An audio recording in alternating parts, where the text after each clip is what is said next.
My Lest We Forget project, I chose Richard Nixon, who was the 37th President of the United States. The biography I chose to use was one that he wrote. It was a personal memoir called In the Arena, a memoir of victory, defeat, and renewal. It was considered one of his best books. Richard Nixon was born on January 9th, 1913 in Yorba Linda, California. He was the second of 5 sons. His parents were Father Francis Anthony Nixon and Mother Hannah Milhouse Nixon. They were both working-class parents. Richard Nixon absorbed his parents' discontent in their economic circumstances. He was very ambitious at a very young age. His father was one of his strongest supporters. Young life. He attended Whittier College, where he excelled on the debate team. He was elected student body president of the Orthogonian Society. Early career and marriage.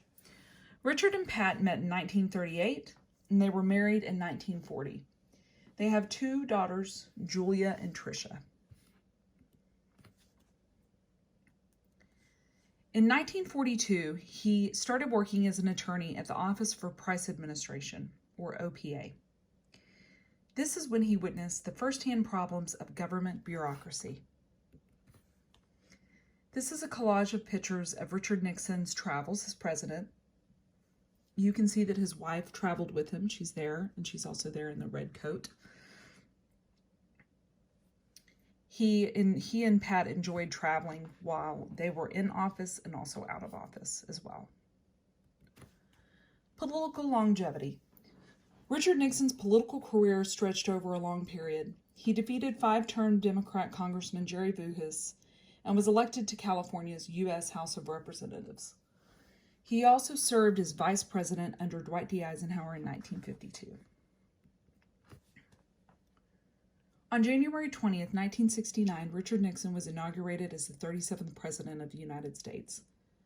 An interesting little fact was, on July 20th, President Nixon made the longest long-distance phone call in history to astronaut Buzz Aldrin, who was taking mankind's first steps on the moon. Presidency. In Richard Nixon's tenure, he signed the National Environmental Policy Act, the Clean Air Act, and the Clean Water Acts. In the fall of 1970, he ended school segregation. He was also invited to the People's Republic of China, which ended a quarter of a century of hostility between the U.S. and China. Those were some of the pictures that I showed earlier of some of his travels. Watergate. On June 17th, 1972, early in the morning, several burglars were arrested in the office of the Democratic National Committee, located in the Watergate complex of buildings in Washington, D.C. The burglars had been caught wiretapping phones, and stealing documents. They were connected to Richard Nixon and his administration.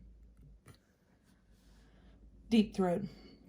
And Deep Throat was the name given to a whistleblower that provided key information to Woodward and Bernstein, who were reporters trying to uncover the truth. There were tapes that had every conversation that ever took place in the Oval Office. And in July, the Supreme Court ordered Nixon to turn over the tapes. Richard Nixon resigns. Because of the release of the tapes, there was evidence that proved the involvement of President Richard Nixon.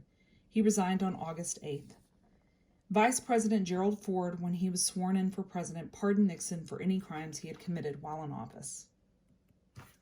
Post-presidency. Richard Nixon worked tirelessly as America's elder statesman, advising his successors Ronald Reagan, George H.W. Bush, and Bill Clinton. He wrote several books during this time. He traveled and enjoyed the later part of his career. Twilight. When Richard Nixon was older, he would visit retirement homes, and before he went, word would get around and all the ladies would have their hair fixed. I thought that was a cute little part of the end of the book. He said before his death that in the end, what matters is that you have lived life to the fullest. He said that he had been on the highest of mountains and in the deepest of valleys, but he had never lost sight of his destination. President Nixon died at the age of 81 in 1994. He had had a stroke 4 days earlier, which led to his death. He was the first former president to die in 21 years since Lyndon B. Johnson. My spark of creativity is a picture my dad took. It was the dedication of Amstead Dam, which at its completion was the largest lake with 851 miles of shoreline. President Nixon was joined by the President of Mexico to commemorate the event. So it's a pretty cool little shot that my dad got. Works cited, I used In the Arena, a Memoir of Victory, Defeat, and Renewal. I used a Richard Nixon timeline, which helped me with dates. I also used history.com to fill in some holes. And then I used the picture from my parents' book, Ringside Eyewitness to History. Thank you so much, Mr. O'Connell. This was a great project. I've really enjoyed both projects each semester.